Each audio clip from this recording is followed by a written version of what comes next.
All right, how's everybody doing? Welcome to Wednesday. Yes, Wednesday, and we're doing an earlier time slot today. As I mentioned on the show yesterday, because we have two very special guests who have a show that happens at 7 p.m. So this is almost like a pre-game warm-up to the show. This is the first time we've ever done it this way. I love it. This is good stuff. So we're actually leading in to a very popular streaming show with Jeannie Tanner and Abigail Riccards called Desperate Measures Music Series, 7 p.m. every Wednesday. But of course, before I get to that, as I always say, welcome to Chicago Music Revealed. I'm Mike Jeffers, ChicagoJazz.com, Chicago Jazz Magazine.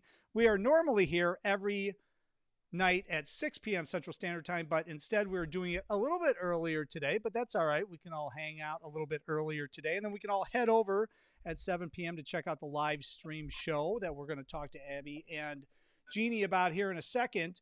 Wanted also to let everyone know, Jazz Showcase is open this weekend. Yes, Wayne is opening up, even though the city, in their infinite wisdom, decided to close down anybody that doesn't serve food, including the Jazz Showcase, because apparently they were worried about hundreds of people rushing into the Jazz Showcase to hang out and not be socially distanced.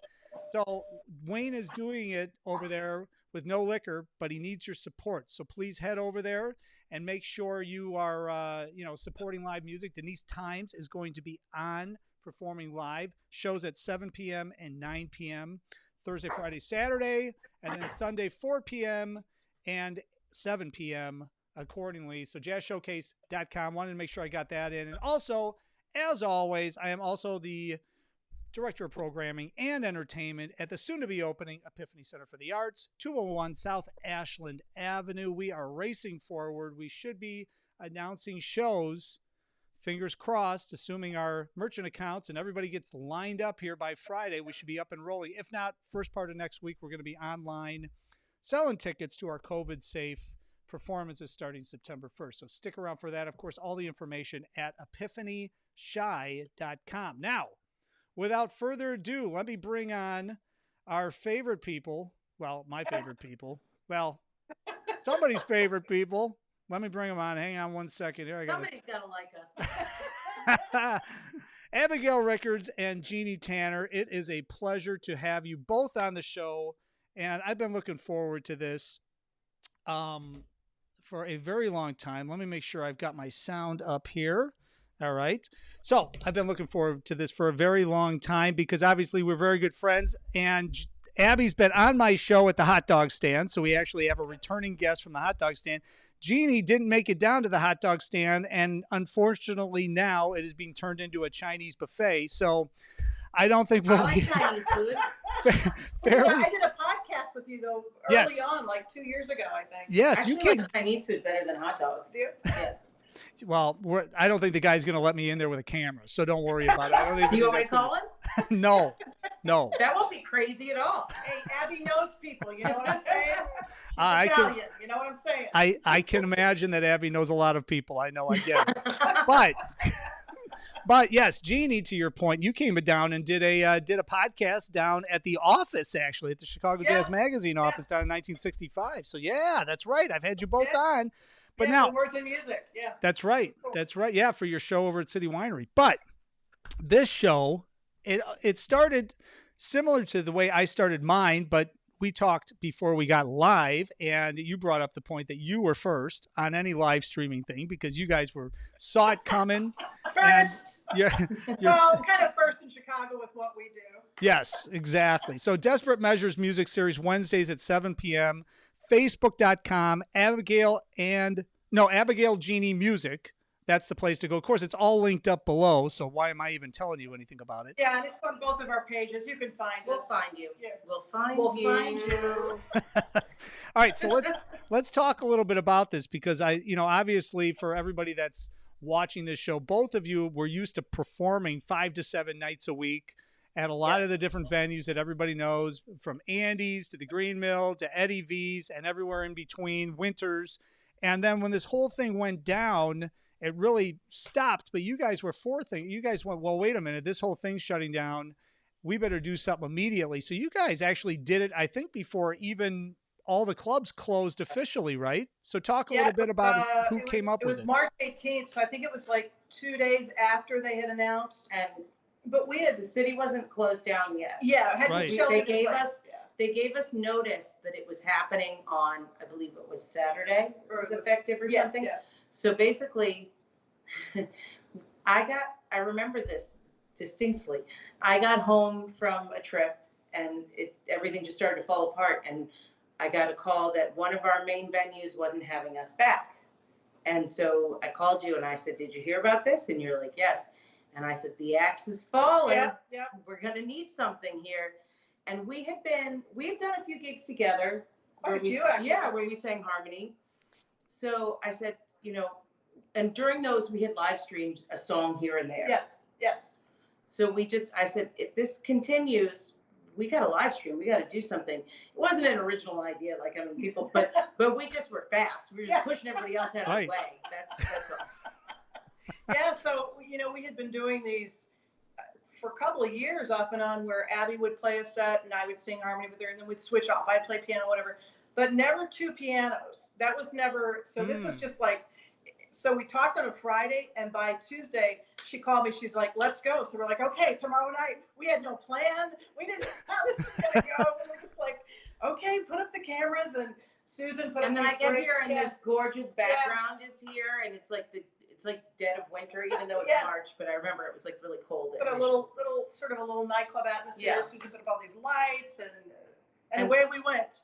And then the day that we were supposed to do it, they announced that 2 days later, the whole city, there would be shelter in place. Yeah. So we decided that after that first night of recording, we would do what we call guerrilla recording. Yeah, it was actually Wednesday, and then Friday, that's what we were going to do. We were going to record, and Abby walked in, and I was like, "Okay, we need to do a live stream tonight." So we did one more, and then we recorded that night, and like 3 or 4 other shows. It was just like kept going. By the end, everybody was like, "Oh, we brought changes of clothes and everything to try to make it appear like a little professional. It's not just the same clothes the whole time. And then Susan. That last set was a little sad, huh? It was. And then Susan edited them all together, and then we were able to push them out for like 3 or 4 weeks until we knew we were quarantined safely. Yeah. And then we sort of made a pact to only see each other Wednesdays. Mm-hmm. Once we had quarantined for 2 or 3 weeks, and we've sort of been doing that ever since. Yeah. Well, I mean, isn't it true, because it happened to me starting the jazz magazine and everything else. Why think about logistics? Just say, tomorrow night we're doing this. We'll figure it out when we figure it out. That's it, But to your point, I mean, you have you guys are over at Jeannie's house, I think, right? So, that's like a killer background, Jeannie. I mean, once we get back to normal, is it possible for you to actually get a PPA license and just turn your whole house into a club, or what?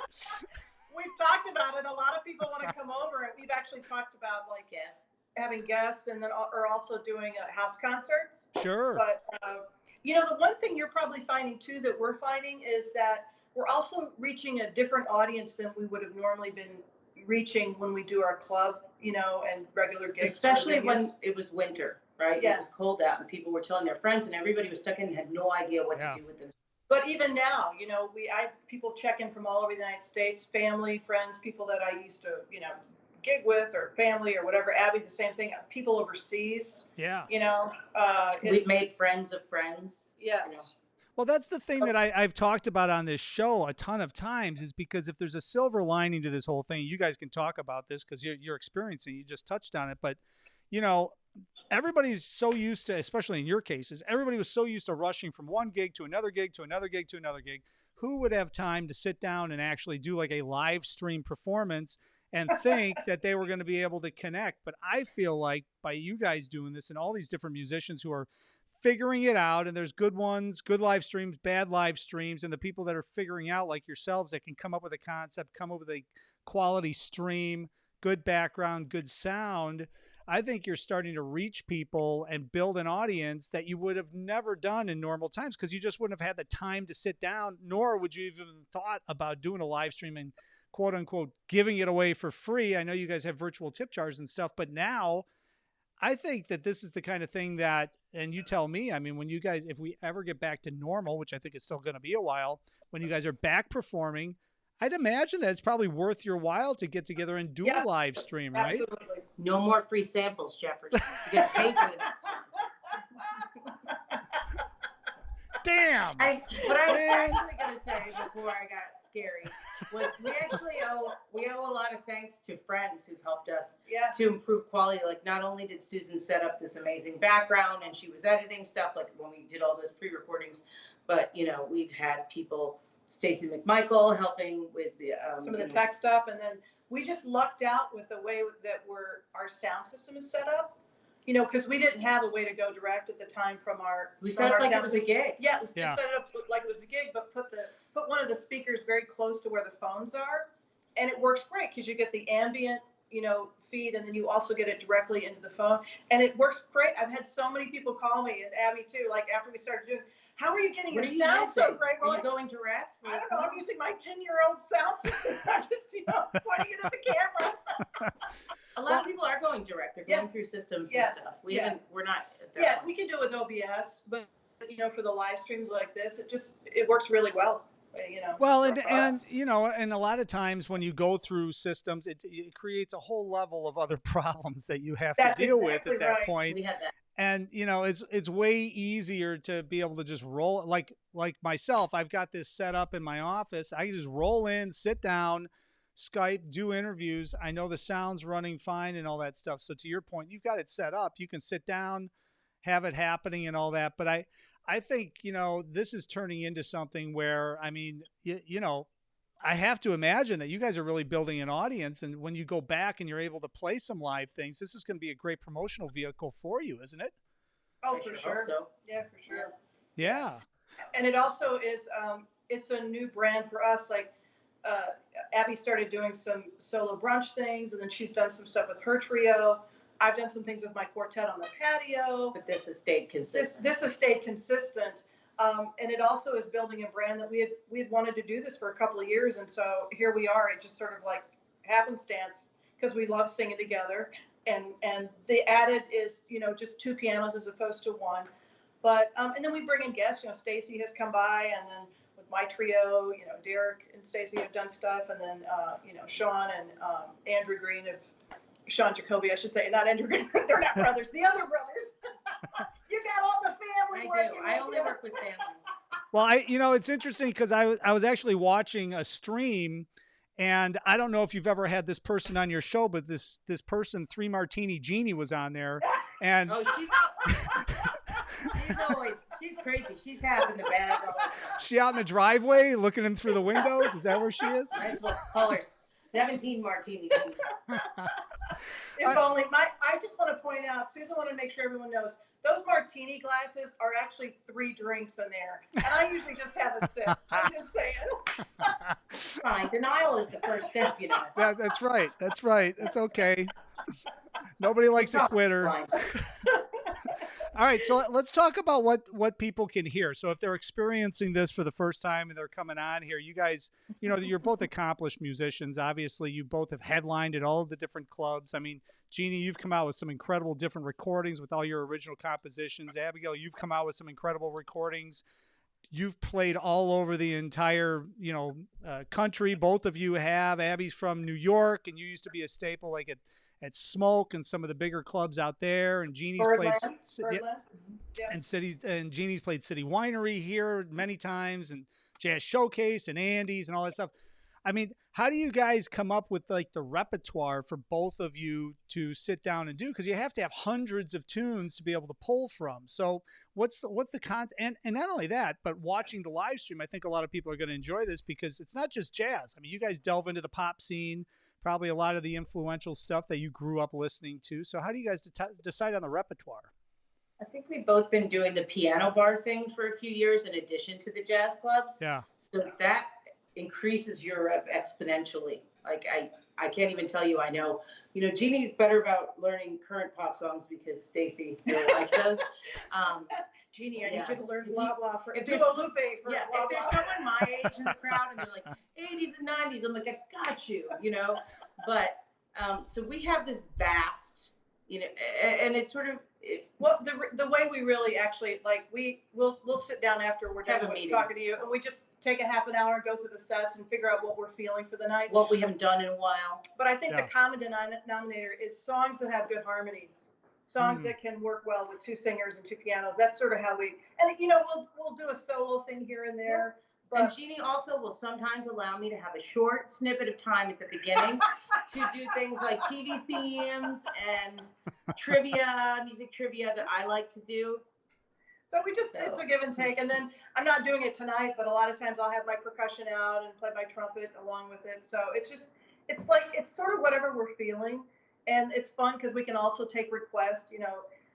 Susan helps moderate, and Stacy and our niece Rachel helps out too. Yep.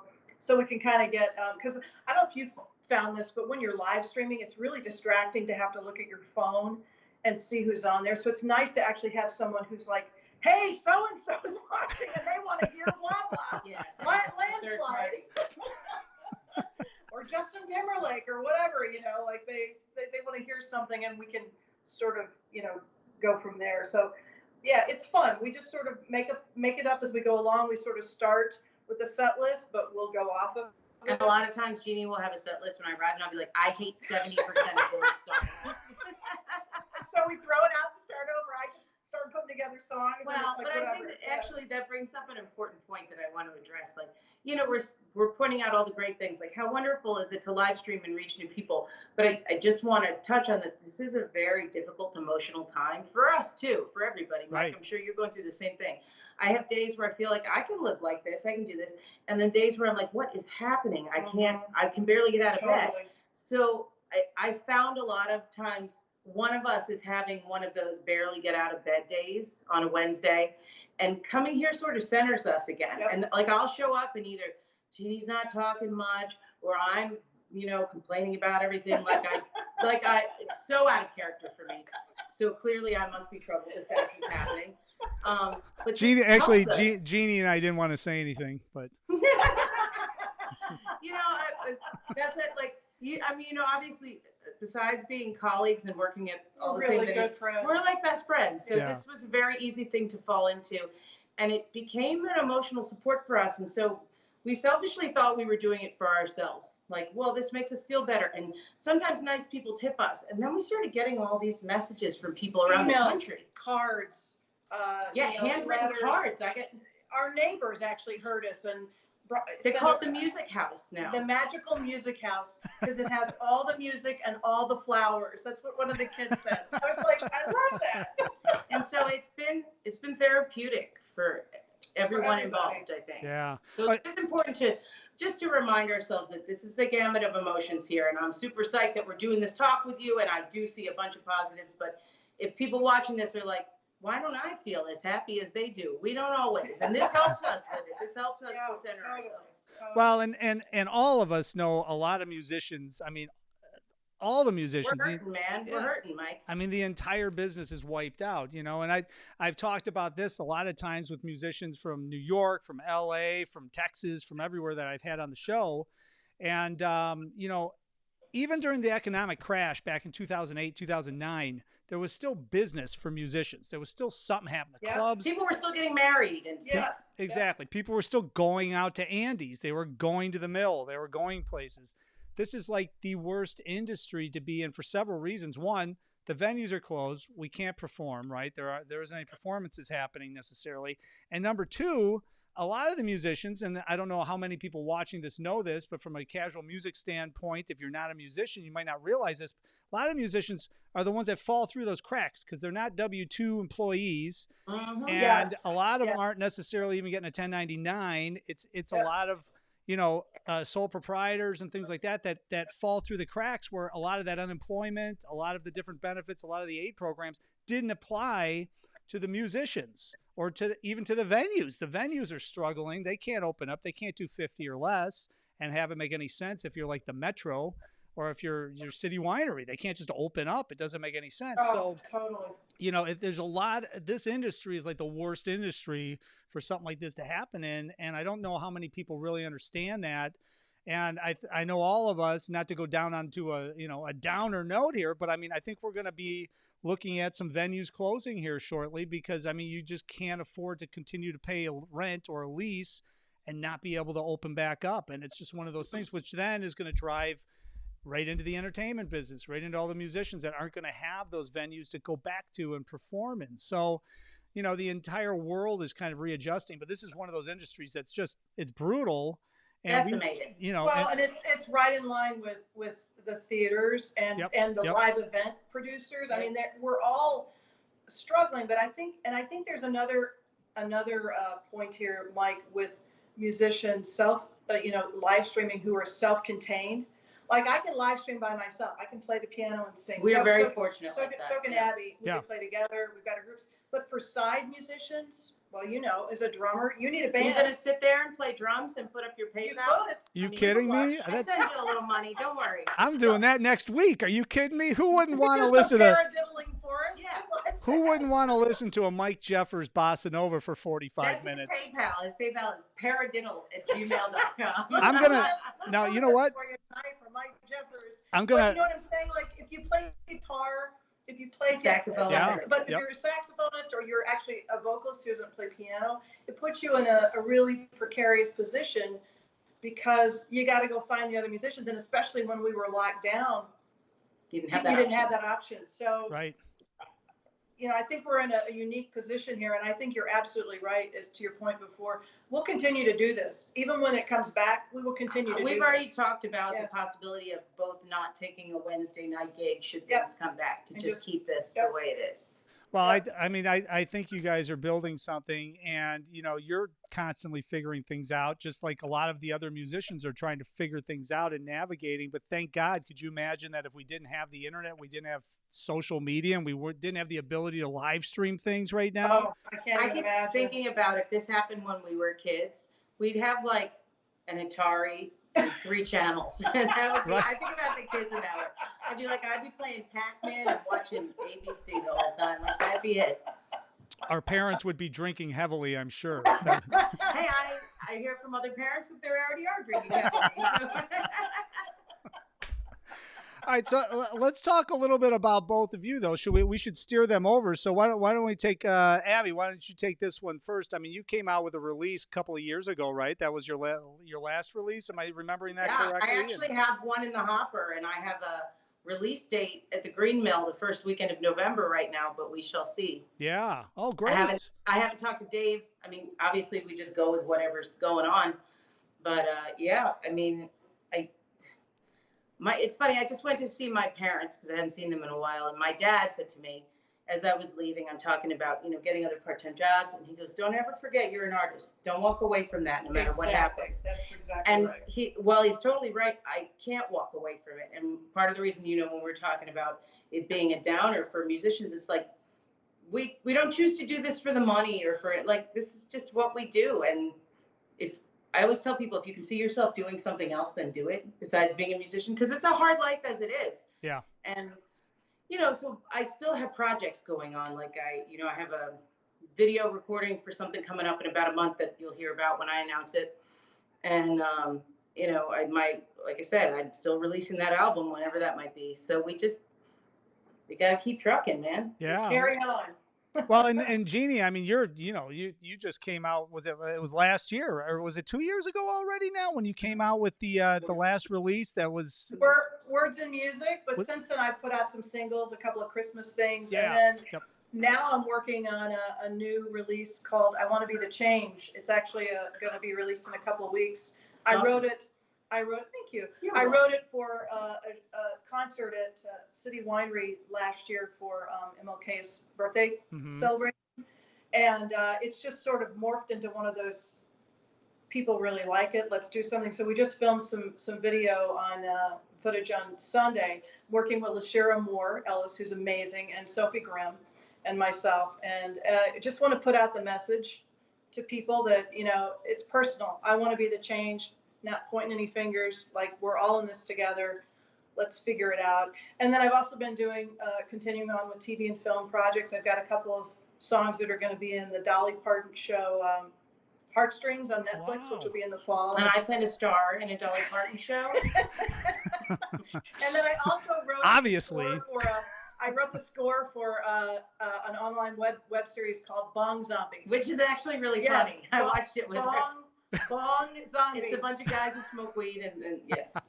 I think I think I So knew a it's couple really of them in funny. high school, actually. McNapier from Second City, and it's really funny. It's Oh, really that's funny. awesome. That's awesome. And it's all instrumental. It's a whole different thing that people don't know that I do. I actually score instrumental music for shows. So. Well, it's one of those things too. I mean, as creators and creatives, I should say, you guys are constantly still creating. And I think that's one of the things. I've talked to a lot of musicians that are still doing stuff. They're still practicing. They're still working on stuff. They're still working on their chops. They're trying to figure out this new reality here, trying to understand how they can, continue to create their art in this strange new reality we seem to be in. But I mean, it's awesome. And I've had a lot of different musicians on that have released released recordings during the pandemic. And I think of it similar to your show. I mean, you've got a captive audience. So if people know about it and they're going to check it out more than if they were so busy with their lives before, you had to really beat them in the head a million times. So it's almost like a really good time to put something out and catch that audience. And since you guys have your marketing machine happening here, your desperate measures, that you're just going to build an empire off of it on either side of it. We're hoping. Well, we actually want to do some recording together as and then well. We're thinking about running for president. 8 years, not 4. We're not ready for 4. We have to raise the funds through the GoFundMe and the PayPal. Well, I mean, if Kanye can run for president, I don't understand why you guys couldn't. I'd vote for you guys. Other musicians. That's so kind of you. Wait, do I get to be president or vice president? You can be president. All right, thank you. Three martini Jeannie is the Secretary of State, right? Because she's going to go talk to them. We'll send her to go talk to Putin. Put rim shot. Hey. All right, so tonight at 7 p.m., everybody's got to tune in to facebook.com, Abigail Jeannie Music, and check that out. Of course, everybody can head over to jeannietanner.com and abigailrickards.com for all the updated information and everything that we just talked about as far as the new releases and any new shows and all that stuff. And, guys, thanks for being on. And you know what? So check this out. I got one quick concept for you. To your point, you guys play live, you guys take requests, you guys get some tip jar things and all that. What if I did my live stream with a drum set and I won't stop playing until I hit a certain number? So like people have to pay me to stop. That's a great idea. You can tip us not to sing. No, see, I do this thing where I'll sing like a quarter tone flat till she tells me to stop. I wonder how long I could do that until people tip me to stop. I'm telling you, man, we got to, we could reinvent it. We're reworking it from the back end, man. It's just like mercy tipping. Like, just please. Just hey, make it stop. Thanks, Mike.